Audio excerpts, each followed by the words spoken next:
अध्याय 33। लड़ाई और उड़ान। हैरी को जरा भी अंदाजा नहीं था कि हरमाइनी की योजना क्या थी।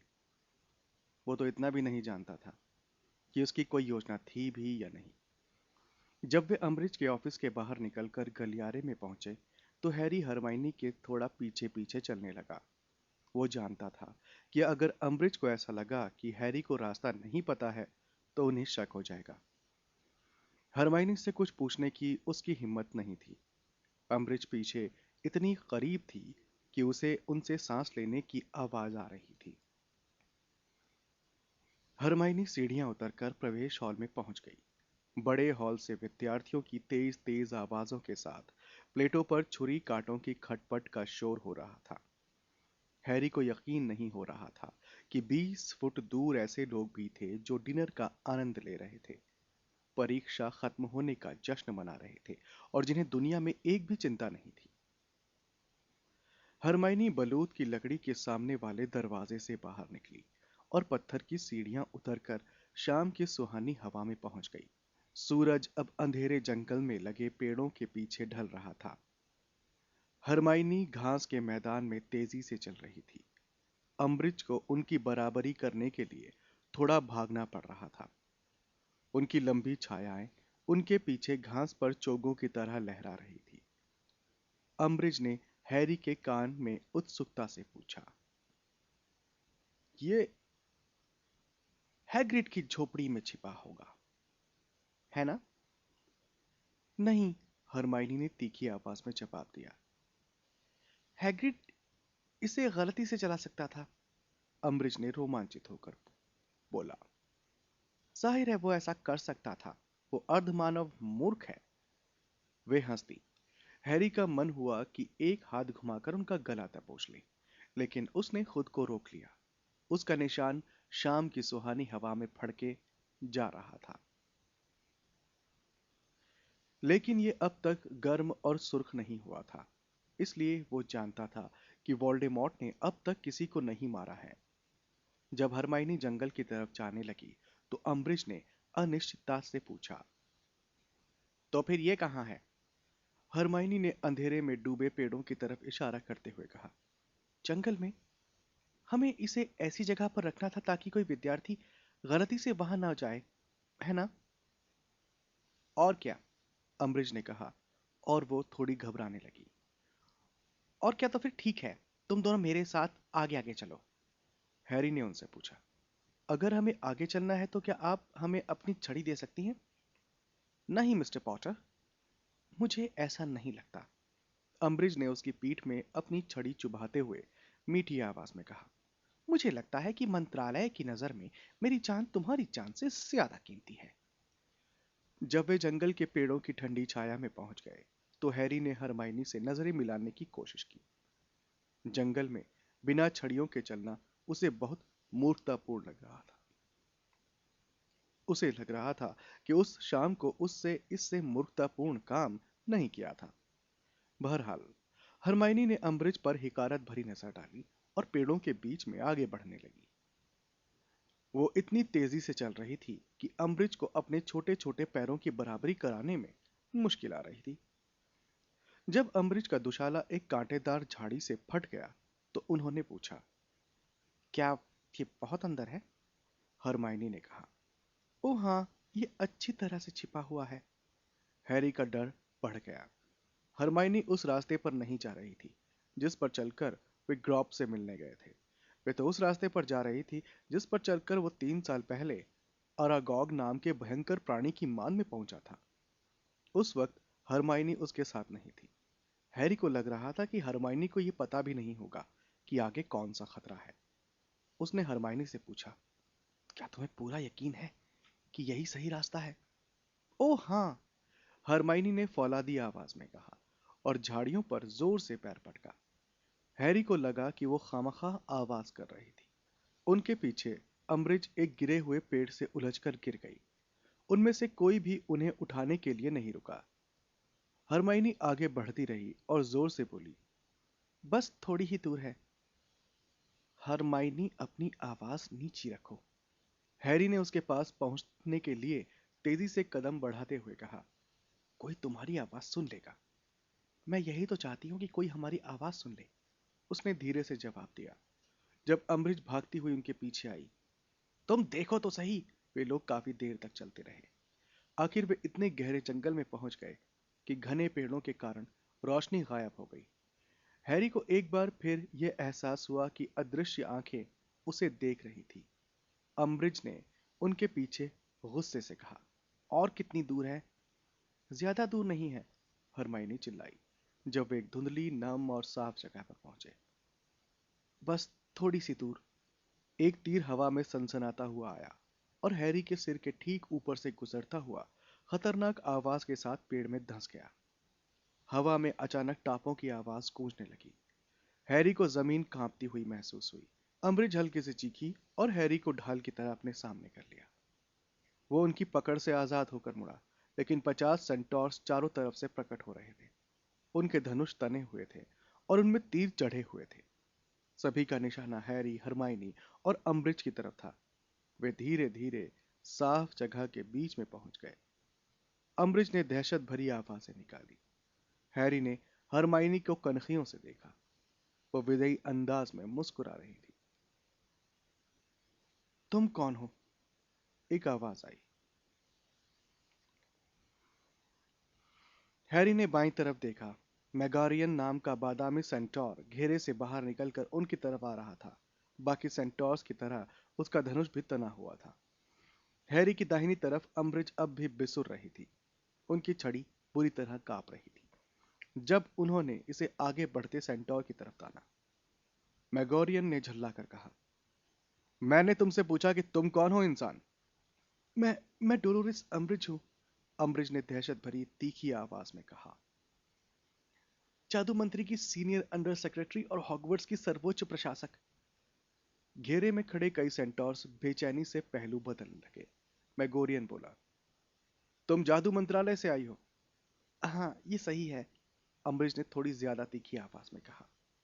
इसलिए बहुत सावधान रहना। जादुई प्राणी नियमन एवं नियंत्रण विभाग द्वारा बनाए गए नियमों के अनुसार तुम जैसे अर्धमानव प्रजाति के लोगों द्वारा किसी इंसान पर हमला करना। तुमने हमें क्या कहा? एक खतरनाक दिखने वाले काले सेंटोर ने पूछा, जिसे हैरी पहचान गया था। वो बेन था। चारों तरफ से गुस्से की बुदबुदाहटें सुनाई दी और धनुष की डोरियां तन गई। उन्हें इस नाम से न पुकारें, हरमाइनी ने आवेश में कहा। लेकिन ऐसा लगा कि अम्बरिज ने उसकी बात नहीं सुनी। अब भी वे अपनी कांपती छड़ी मैगोरियन की तरफ ताने हुए थी। उन्होंने कहा, 15 बी कानून में स्पष्ट लिखा हुआ है कि इंसानों से मिलती जुलती बुद्धि वाले किसी भी जादुई प्राणी पर द्वारा हमला जो अपने कार्यों के लिए जिम्मेदार समझा जाता है।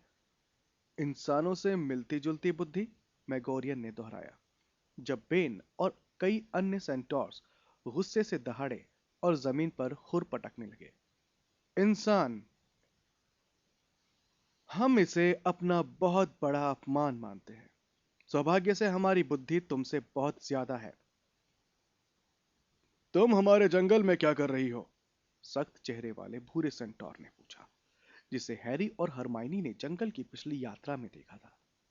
तुम कहां से आई हो यहां? और क्यों आई हो? तुम्हारा जंगल, अम्बरीश ने कहा, जो अब सिर्फ डर के कारण नहीं बल्कि गुस्से के कारण भी कांप रही थी। मैं तुम्हें याद दिला दूं कि तुम यहां सिर्फ इसलिए रहते हो क्योंकि जादू मंत्रालय ने तुम्हें रहने के लिए निश्चित इलाके दे रखे हैं।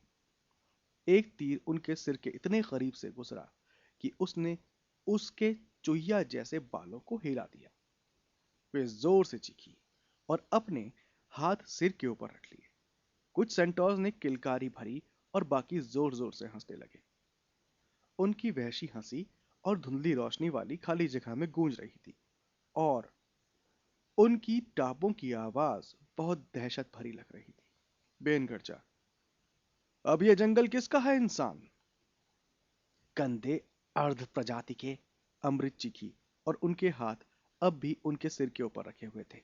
जानवरों, वैशी दरिंदों, चुप रहिए, हरमाइनी चिल्लाई। लेकिन तब तक बहुत देर हो चुकी थी। अम्बरिज मैगोनियन की तरफ अपनी छड़ी तानकर चीख चुकी थी। रस्सी बंधन। रस्सियां मोटे सांपों की तरह हवा में उत्पन्न हुई और सेंटोर के धड़ तथा हाथों में कसकर बंध गईं। वो गुस्से से चिल्लाता हुआ अपने पिछले पैरों पर खड़ा हो गया और खुद को आजाद करने की कोशिश करने लगा, जबकि बाकी सेंटोर्स तेजी से आगे आए। हैरी ने हरमाइनी को पकड़कर जमीन पर गिरा दिया। वे चेहरे के बल जमीन पर लेट गए। उसे दहशत का एहसास हुआ जब उसे चारों तरफ से खुरों की आवाजें आईं, लेकिन सेंटोर्स उन्हें लांघ गए और गुस्से से चीखने लगे। नहीं! उसे अम्बridge के चिल्लाने की आवाज सुनाई दी। नहीं, मैं सीनियर अंडर सेक्रेटरी हूं। तुम मेरे साथ ऐसा नहीं कर सकते। मेरे हाथ छोड़ो, जंगली जानवरों! हैरी ने लाल रोशनी की एक चमक देखी और वो समझ गया कि उन्होंने किसी सेंटोर को स्तब्ध करने की कोशिश की है। फिर वे बहुत जोर से चीखी। अपना सिर कुछ इंच उठाकर हैरी ने देखा कि बेन ने अम्बridge को पकड़कर हवा में ऊपर उठा दिया और वे दहशत से छटपटा तथा चिल्ला रही थी। उनकी छड़ी उनके हाथ से छूटकर जमीन पर गिर गई, जिससे हैरी का दिल बल्लियों उछल पड़ा। काश वो उस तक पहुंच जाए। लेकिन जैसे ही उसने छड़ी की तरफ हाथ बढ़ाया, एक सेंटोर का खुर उसकी छड़ी पर पड़ा और उसके दो टुकड़े हो गए। हैरी के कानों में एक आवाज आई। अब तभी बालों भरे एक मोटे हाथ ने उसे उठाकर खड़ा कर दिया। हरमाइनी को भी खड़ा कर दिया गया। दूरी पर कई रंग वाली पीठों और सिरों वाले सेंटोर्स दिख रहे थे। उसके आगे आगे बेन अम्बridge को पेड़ों के बीच से उठाकर ले जा रहा था। वे लगातार चीखती जा रही थी, लेकिन उनकी आवाज अब दूर होती जा रही थी और कुछ समय बाद सुनाई देना बंद हो गई। और इनका क्या करें? सख्त चेहरे वाले भूरे सेंटोर ने पूछा, जो हरमाइनी को पकड़े हुए था। ये बच्चे हैं। हैरी के पीछे से एक धीमी उदास आवाज आई। हम शावकों पर हमला नहीं करते। रोनन, वे उसे यहां लाए थे। हैरी को कसकर पकड़ने वाले सेंटोर ने जवाब दिया। और वे इतने छोटे भी नहीं हैं। ये वाला तो जवान होने वाला है। उसने हैरी को उसके दुशाले से पकड़कर हिला दिया। हरमाइनी ने हाँफते हुए कहा, प्लीज हम पर हमला ना करें। हम उनकी तरह नहीं सोचते हैं। हम जादू मंत्रालय के कर्मचारी नहीं हैं। हम तो यहाँ सिर्फ इसलिए आए थे क्योंकि हमें उम्मीद थी कि आप लोग हमें उनसे छुटकारा दिलवा देंगे। जिस भूरे सेंटोर ने हरमाइनी को पकड़ रखा था, उसके चेहरे के भाव से हैरी तत्काल समझ गया कि हरमाइनी ने यह कहकर बहुत भयंकर गलती कर दी थी। भूरे सेंटोर ने अपना सिर पीछे की तरफ उछाला और अपने पिछले पैर जमीन पर पटकते हुए गर्जा। देखा रोनन, उनमें पहले से ही अपनी जाति के लोगों का घमंड है। वो तुम हम लोगों से अपना गंदा काम करवाना चाहती थी, है ना इंसानी लड़की? तुमने हमें अपना नौकर समझा है, जो वफादार कुत्तों की तरह तुम्हारे दुश्मनों को दूर भगा दे। नहीं, हरमाइनी ने दहशत में चीखते हुए कहा, प्लीज, अब मेरा मतलब नहीं था। मुझे तो बस उम्मीद थी कि आप लोग हमारी मदद कर सकेंगे। लेकिन इससे हालत और भी खराब हो गई। हम इंसानों की मदद नहीं करते हैं। हैरी को पकड़ने वाले सेंटोर ने हुर्राकर कहा। उसने हैरी पर अपनी पकड़ और मजबूत कर दी। उसी पल वो थोड़ा चिंघाड़ा, जिससे हैरी के पैर पल भर के लिए जमीन से ऊपर उठ गए। हम अलग प्रजाति के हैं और हमें ऐसा होने का गर्व है। हम तुम्हें यहां से जाकर ये डींगे नहीं हाँकने देंगे कि तुमने हमसे नौकरों की तरह अपना काम करवाया है। हम इस तरह की कोई बात नहीं करेंगे, हैरी चिल्लाया। हम जानते हैं कि आपने ये काम इसलिए नहीं किया क्योंकि हम आपसे ये काम करवाना चाहते थे। लेकिन कोई उनकी बात नहीं सुन रहा था। भीड़ के पीछे की तरफ खड़ा एक दाढ़ी वाला सेंटोर चिल्लाया, वे यहां पर बिन बुलाए आए हैं। उन्हें इसका परिणाम तो भुगतना ही पड़ेगा। इन शब्दों पर सहमति का कोलाहल हुआ और एक सेंटोर चिल्लाया, उन्हें भी उस औरत के पास ले चलते हैं। आपने तो कहा था कि आप मासूमों को चोट नहीं पहुंचाते हैं, हरमाइनी चिल्लाई। अब उसके चेहरे पर असली आंसू बह रहे थे। हमने आपको कोई नुकसान नहीं पहुंचाया है। हमने छड़ियां या धमकियों का इस्तेमाल नहीं किया। हमें तो बस स्कूल लौटना है। मेहरबानी करके हमें जाने दें। हम उस गद्दार फिरिंज की तरह नहीं है लड़की, भूरे सेंटोर ने कहा। जिस पर उसके साथियों ने एक बार फिर सहमति जताई। शायद तुम हमें बोलने वाले सुंदर घोड़े समझती हो। हम बहुत प्राचीन जाति के हैं। हम जादूगरों के हमलों और अपमानों को सहन नहीं करते हैं। हम तुम्हारे कानून नहीं मानते हैं, तुम्हारी श्रेष्ठता नहीं मानते हैं। हम लोग तो। लेकिन वे ये नहीं सुन पाए कि सेंटोर्स क्या नहीं करते हैं, क्योंकि उसी पल खाली जगह के कोने से इतनी जोर की आवाज आई कि हैरी, हरमाइनी और लगभग 50 सेंटोर्स मुड़कर देखने लगे। हैरी के सेंटोर्स ने उसे छोड़ दिया जब उसके हाथ अपने धनुष और तरकश की तरफ उठ गए। हरमाइनी को भी छोड़ दिया गया था और हैरी जल्दी से उसके पास पहुंच गया। उसी समय दो मोटे पेड़ों के तने खतरनाक तरीके से अलग हुए और वहां पर ग्रॉप नामक दानव का भीमकाय शरीर नजर आया। उसके सबसे करीब खड़े सेंटोर्स पीछे होने लगे। साफ जगह में अब तीरों के चलने की पूरी तैयारी थी और सभी तीर उस विशाल चेहरे की तरफ इशारा कर रहे थे, जो अब मोटी मोटी शाखाओं की छत से उनकी तरफ देख रहा था। ग्रॉप का विशाल मुंह मूर्खतापूर्ण ढंग से लटका हुआ था। उन्हें उसके ईंट जैसे पीले दांत आधी रोशनी में चमकते दिख रहे थे। उसकी स्लेज के रंग की बेजान आंखें सिकुड़ी और उसने अपने पैरों के पास के प्राणियों की तरफ देखा। टूटी हुई रस्सियां उसके टखनों के पीछे पीछे आ रही थीं। उसने अपना मुंह थोड़ा और चौड़ा किया। हैगर? हैरी नहीं जानता था हैगर का क्या मतलब था या ये किस भाषा का शब्द था। उसे इस बात की ज्यादा परवाह नहीं थी। वो तो ग्रॉप के पैरों को देख रहा था, जो हैरी के पूरे शरीर के बराबर दिख रहे थे। हरमाइनी ने हैरी की बाह कसकर पकड़ ली। सेंटोर अब बिल्कुल खामोश थे और दानव को घूर रहे थे। दानव का विशाल गोल सिर इधर से उधर घूमा जब उसने उनकी तरफ ऐसे देखा जैसे किसी गुमी चीज की तलाश कर रहा हो। हैगर! उसने फिर शिद्दत से पुकारा। दानव, यहां से चले जाओ, मैगोरियन ने कहा। हमारे बीच में तुम्हारा स्वागत नहीं होगा। इन शब्दों का ग्रॉप पर कोई असर नहीं हुआ। वो थोड़ा झुका। सेंटोर्स के हाथ उसके धनुष पर तन गए। फिर गरजा और बोला, हैगर। कुछ सेंटोर्स अब चिंतित दिख रहे थे।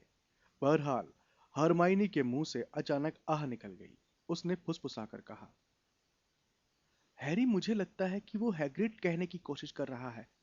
ठीक उसी पल गॉप की नजर उन पर पड़ी, जो सेंटोर्स के झुंड में अकेले इंसान थे। उसने अपना सिर एक आध फुट नीचे किया और उन्हें घूरने लगा। हैरी महसूस कर सकता था कि हरमाइनी अपना सिर हिला रही है जब ग्रॉप ने अपना थोड़ा चौड़ा मुंह एक बार फिर खोला और एक गहरी गूंजती आवाज में बोला, हरमी। हे भगवान! हरमाइनी ने कहा और इतनी कसकर हैरी का हाथ पकड़ लिया कि वो सुन्न पड़ गया। हरमाइनी को देखकर लग रहा था जैसे वो बेहोश होने वाली है। उसे उसे याद है। हरमी! क्रॉप गर्जा। हैगर कहाँ? मुझे नहीं मालूम, हरमाइनी दहशत में चीखी। मुझे अफसोस है क्रॉप, मुझे नहीं मालूम। क्रॉप, हैगर चाहिए। दानव का एक विशाल हाथ नीचे आया। हरमाइनी जोर से चीखती हुई कुछ कदम पीछे भागी, लेकिन वो गिर पड़ी।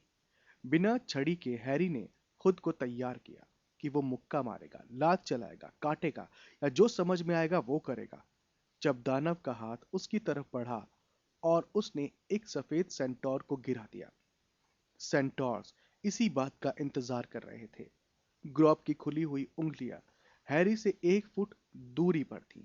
तभी 50 तीर दानव की तरफ उड़े और उसके विशाल चेहरे में धंस गए, जिससे वो दर्द और गुस्से से बिलबिला उठा। वो तनकर खड़ा हुआ और उसने अपने विशाल हाथों से अपना चेहरा मलकर तीर तोड़ डाले, लेकिन उससे तीर की नोक और अंदर घुस गई। वो चीखा और अपने विशाल पैर पटकने लगा। सेंटोर उसके रास्ते से दूर हटकर तितर-बितर हो गए। ग्रॉप ने खून की कंकड़ के आकार की बूंद हैरी पर पड़ी जब उसने हरमाइनी को उठा लिया। इसके बाद वे दोनों पेड़ों की शरण में पहुंचने के लिए पूरी तेजी से भागने लगे। वहां पहुंचकर उन्होंने मुड़कर देखा। ग्रॉप अंधों की तरह सेंटोर्स को पकड़ने की कोशिश कर रहा था और उसके चेहरे पर खून बह रहा था। सेंटोर्स पीछे हट रहे थे और तितर बितर हो रहे थे। वे दूसरी तरफ के पेड़ों की ओर भाग रहे थे। हैरी और हरमाइनी ने देखा कि ग्रॉप गुस्से से एक बार फिर गरज कर उनके पीछे जाने लगा। चलते चलते वो पेड़ गिराता जा रहा था। ओ नहीं, हरमाइनी ने कहा, जो इतनी बुरी तरह कांप रही थी कि उसके घुटने झुक गए। ओ ये भयंकर था, वो उन सबको मार डालेगा। हैरी ने कटुता से कहा। सच कहूं तो मुझे इस बात की ज्यादा चिंता नहीं है। सेंटोर्स की टापें और गरजते दानव की आवाज धीरे धीरे धीमी होने लगी। जब हैरी उन्हें सुनने की कोशिश कर रहा था तो उसका निशान एक बार फिर जोर से धड़का और वो दहशत में आ गया। बहुत समय बर्बाद हो गया था। जब उसने सपना देखा था तब वो सीरियस को बचाने से जितना दूर था, अब वो उससे भी ज्यादा दूर था। न सिर्फ हैरी की छड़ी जा चुकी थी, बल्कि वे अंधेरे जंगल के बीच में फंसे हुए थे, जहां से जाने का कोई साधन नहीं था।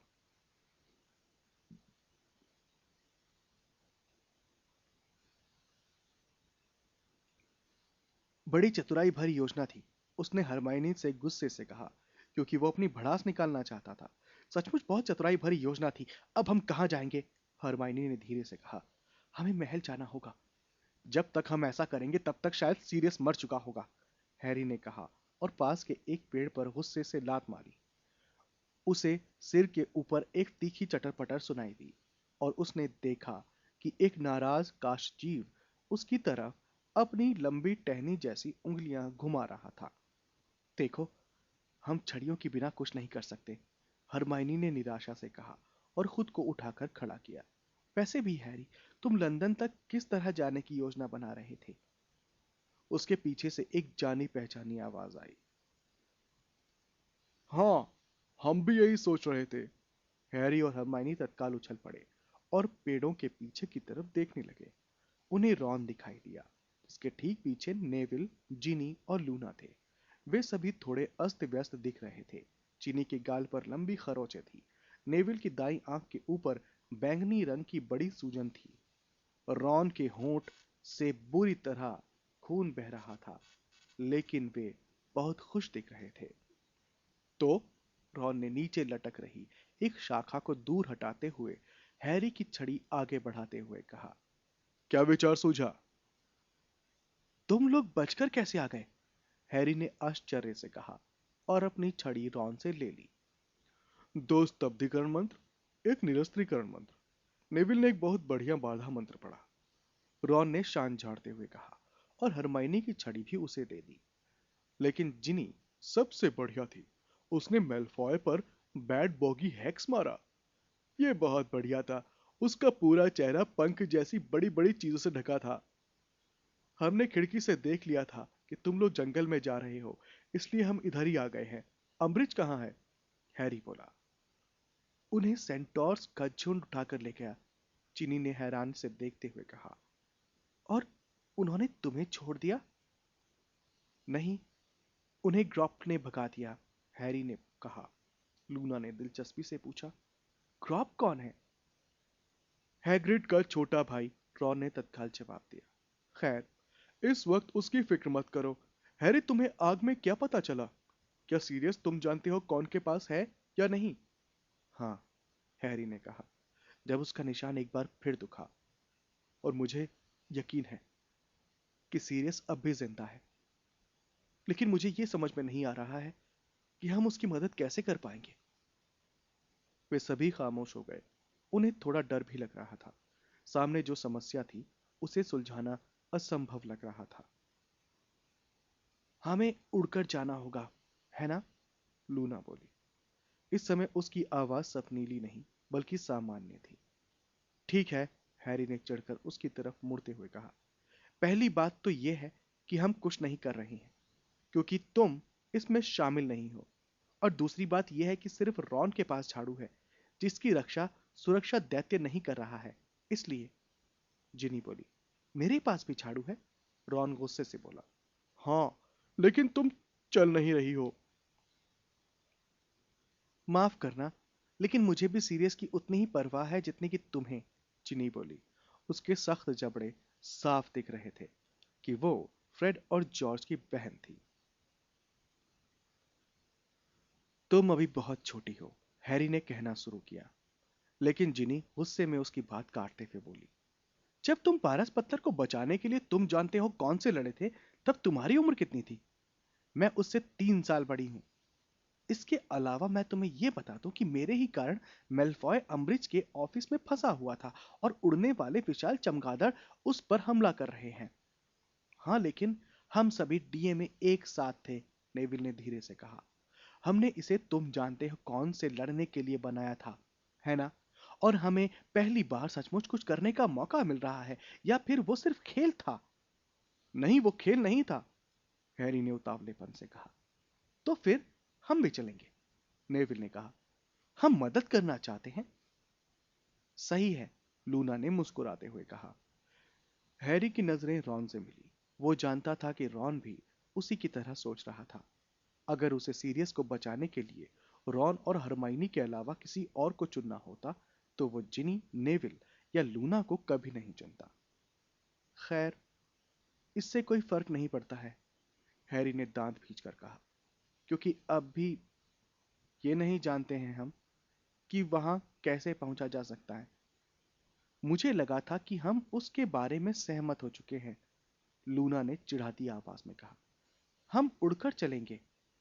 देखो, रॉन ने अपने गुस्से पर थोड़ी मुश्किल से काबू पाते हुए कहा, देखो, शायद तुम झाड़ू के बिना उड़ सकती हो, लेकिन हम में से बाकी लोगों के पास अचानक पंख नहीं उग सकते, लूना ने शांति से कहा। झाड़ुओं के अलावा भी उड़ने के कई रास्ते होते हैं, रॉन ने पूछा। मुझे लगता है कि हमें कैकी स्नॉर्गल या ऐसी ही किसी चीज की पीठ पर सवारी करनी होगी। क्रम्पल हॉर्न स्नॉरकैक उड़ नहीं सकता, लूना ने गरिमापूर्ण आवाज में कहा।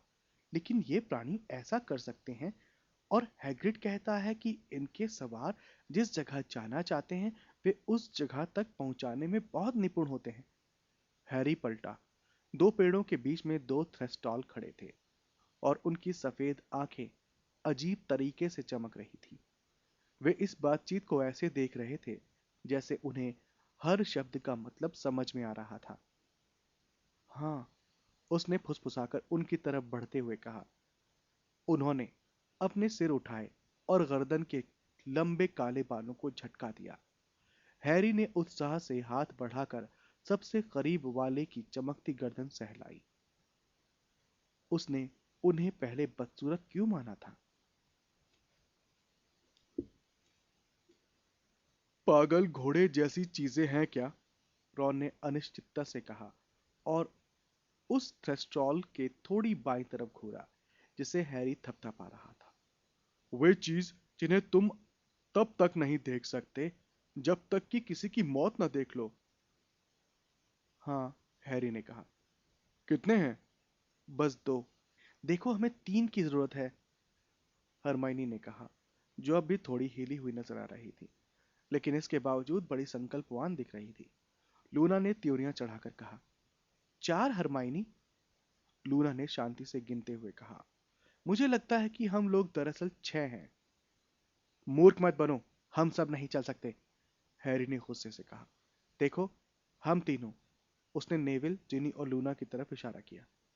तुम लोग इसमें शामिल नहीं हो, तुम तीनों। वो जमकर विरोध करने लगे।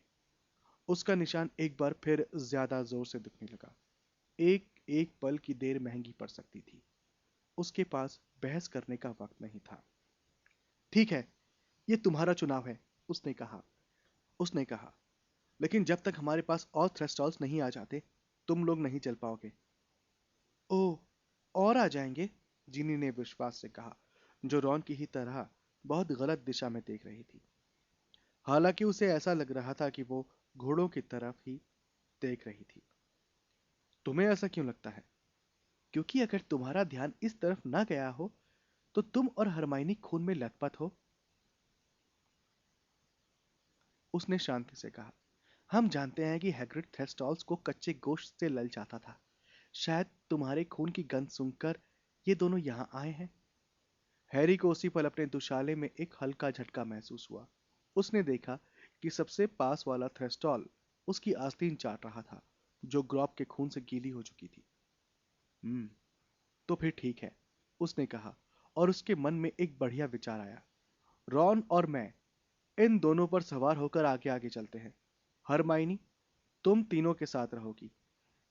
उसके खून की गंध से और थ्रेस्टॉल्स आ जाएंगे। हरमाइनी गुस्से से बोली, मैं पीछे नहीं रहूंगी। उसकी कोई जरूरत नहीं है, लूना ने मुस्कुराते हुए कहा। देखो, और आ गए। तुम दोनों के पास से खून की बहुत ज्यादा गंध आ रही होगी। हैरी मुड़ा। 6-7 थ्रेस्टॉल्स पेड़ों के बीच से रास्ता बनाकर आ रहे थे। उनके बड़े पंख उनके शरीर से सटे हुए थे। उनकी आंखें अंधेरे में चमक रही थी। अब हैरी कोई बहाना नहीं बना सकता था। ठीक है, उसने गुस्से से कहा, तो फिर अपने थ्रेस्टॉल्स को चुन लो और उस पर सवार हो जाओ।